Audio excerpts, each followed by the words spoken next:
Lebap vilayatynyň Türkmenabad şäheriniň bazarlarynda balygyň bahasy 1,5 aýyň dowamında tas 3 hesse gymmatlady diýip Azatlyk radiosu bilen anonim ýagdaýda habarlaşan yerli ýaşaýjy aýdýar. Balygyň bahasy pese düşmän gün-günden diýen ýaly ýokarlanýar. Häzirki wagt balyklaryň 1 kilogramynyň bahasy 100 manada çenli baryp ýetýär. Meselem Türkmenabadyň il içinde Gök bazary ady bilen tanalýan merkezi Daýhan bazarynda sentýabryň ahyrynda ak balygyň 1 kilogramy 23-25 manatdan, lakka balygyň 1 kilogramy 30 manatdan, kepir balygyň 1 kilogramy 20 manatdan satylýardy. Noýabryň ortalarynda olaryň her biriniň 1 kilogramy 80-100 manat aralygynda satyn alyp bolýar diýip Türkmenabadly söhbetdeşimiz gurrun berdi. Ol käbir balyklaryň 1 kilogramynyň 20 manatdan hem satylýandygyny, ýöne olaryň hiliniň ören pesdigini, göwrüminiň kiçidigini hemde öz wagtynda satylman galan zaýlanjak bolup duran balyklardygyny hem sözüniň üstüne goşdy. Aýdylmagyna görä balyk söwdasy bilen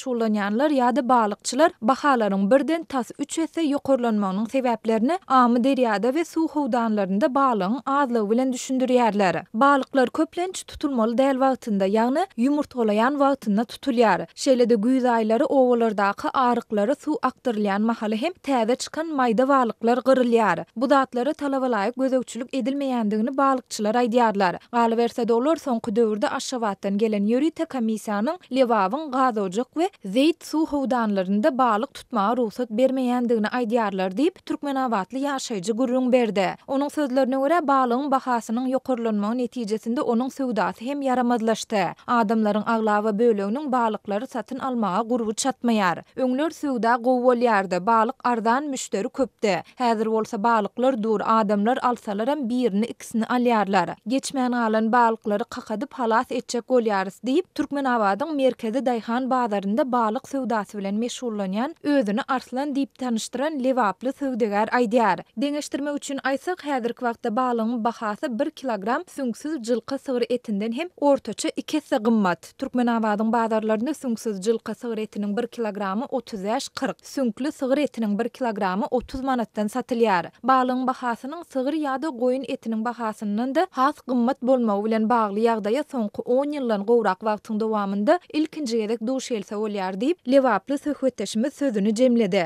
Azatlyk radiosyna ýokarda görüň edilen ýagdaýlar dogrusynda Türkmenistanyň balykçylyk hojalygy döwlet komitetinden haýsydyr bir komentari almak başartmady. Lewapda balygyň bahasynyň ýokarlanýandygy barada ýurduň metbuatynda hem haýsydyr bir mesele gozulmaýar. Ýatladyp geçsek, ýurtda balygyň bahasynyň gymmatlaýandygy barada Azatlyk radiosu awgust aýynyň ahyrynda hem habar beripdi. Şonu Aşgabatda habarçymyz geçen ýyl 1 kilogramy 15 manatdan satylan ýöneki ortaça balygyň 26-30 manat aralygynda bahalanýandygyny, paýtagtda bu bahanyň 40 manada çenli baryp ýetendigini gurrun beripdi. Türkmen Döwlet Habarlar Gullugy özüniň 10-njy iýulda çap eden maglumatynda Aşgabatda awçylaryň we balykçylaryň birleşen jemgyýetiniň 19-njy gurultaýynyň geçirilendigini habar berdi. Onda balykçylyk hojalygy döwlet komitetiniň bir ihtiýology Lewap vilayatynda amy derýada balyklaryň işgül taşlayan ýerlerinde ownuk balyklary imitlendirmek üçin emeli şertleri döretmegiň zerurlygyny belläpdir. Türkiýanyň Sowda ministrliginiň resmi web-saytynda 6-njy noýabrda çap edilen maglumata görä Türkmen prezidentiniň gol goýan kararyna laýyklykda Türkmenistanyň balykçylyk hojalygy döwlet komitetine degişli balyk hojalyklary hususy eýçilige geçirildi. Türk ministrligi bu maglumatda Türkmenistan gazetinde Keyik Umarowa tarapyndan ýazylan makala salgylanýar.